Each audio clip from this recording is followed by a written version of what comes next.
আসসালামু আলাইকুম, আদাব, নমস্কার। এই চ্যানেল অ্যাগ্রোনমি ফিশারিজে আপনাদের সবাইকে স্বাগতম। মাছ চাষের যে কোনো ধরনের পরামর্শমূলক ভিডিও পেতে আমার চ্যানেলটিকে সাবস্ক্রাইব করুন এবং বেল আইকনটি বাজিয়ে আমাদের পাশেই থাকুন।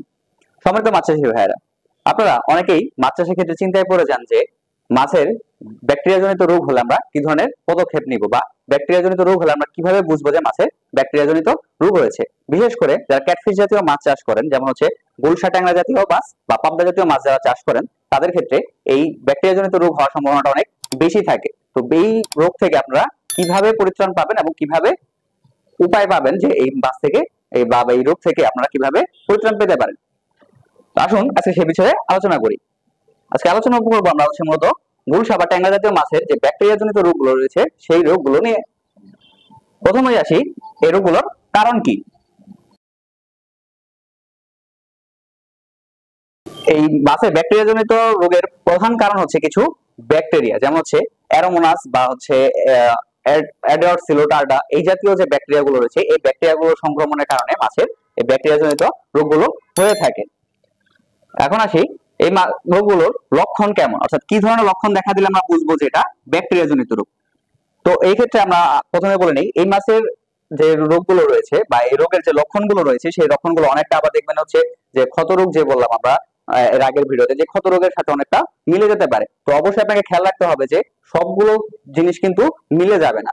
এই ক্ষেত্রে লক্ষণগুলো দেখা দিবে হচ্ছে মাছের শরীরে, অর্থাৎ একটা মাছের শরীরে বিভিন্ন জায়গায় ক্ষত দেখা দিবে।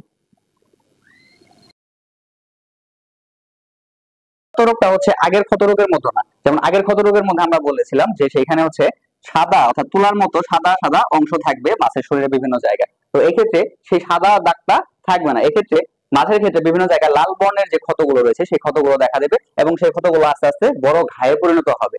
এবং মাছের লেজের মধ্যে বিশেষ করে লেজ এবং যে পাখনাগুলো থাকে সেই পাখনাগুলো এবং লেজ পচা রোগ বলে, সেই লেজ এবং পাখনা পচা রোগের মতো এখান থেকে লেজ কিছু অংশটা ছিঁড়ে যাবে বা এখান থেকে পাখনা কিছু অংশটা ছিঁড়ে পড়ে যাবে। অর্থাৎ মাছের লেজ এবং পাখনা ক্ষত হবে এবং সেখান থেকে মাছ লেজ এবং পাখনা খুলে পড়ে যাবে এবং মাছের শরীরে বিভিন্ন জায়গায় ক্ষত দেখা দেবে এবং মাছের মাংসপেশিতে এই ক্ষতটা চলে যাবে। তো এটা হচ্ছে এই রোগের প্রথম লক্ষণ। এছাড়াও আরো লক্ষণের মধ্যে রয়েছে মাছ নিস্তেজ হয়ে পড়বে, মাছের রং ঘোলাটে হয়ে যাবে, মাছের পেট ফুলে যেতে পারে, মাছের চোখ ফুলে যেতে পারে। মাছের পেট ফুলে গেলে মাছ খাবার কম খাবে, মাছ নিস্তেজ হয়ে পড়বে এবং মাছ মারা যাবে। এই হচ্ছে এই রোগের বা ব্যাকটেরিয়াজনিত রোগের লক্ষণ। এখন আসি এই ব্যাকটেরিয়াজনিত রোগগুলো আমরা কিভাবে প্রতিরোধ করতে পারবো।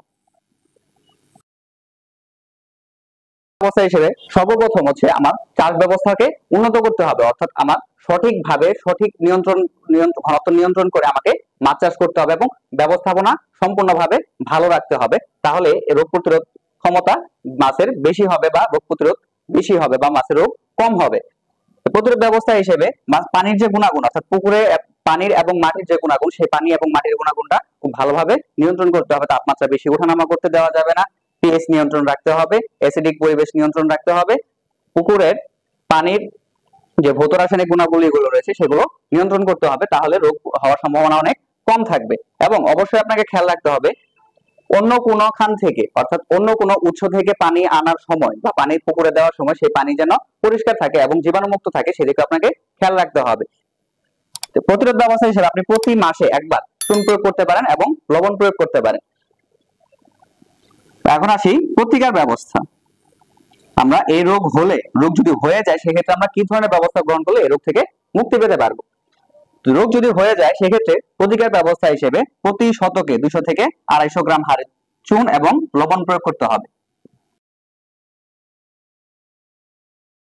ভিটামিন সি জাতীয় খাবারগুলো খাওয়াতে হবে এবং ভিটামিন বুস্টার খাওয়াতে হবে যাতে মাছের রোগ প্রতিরোধ ক্ষমতা বৃদ্ধি পায়।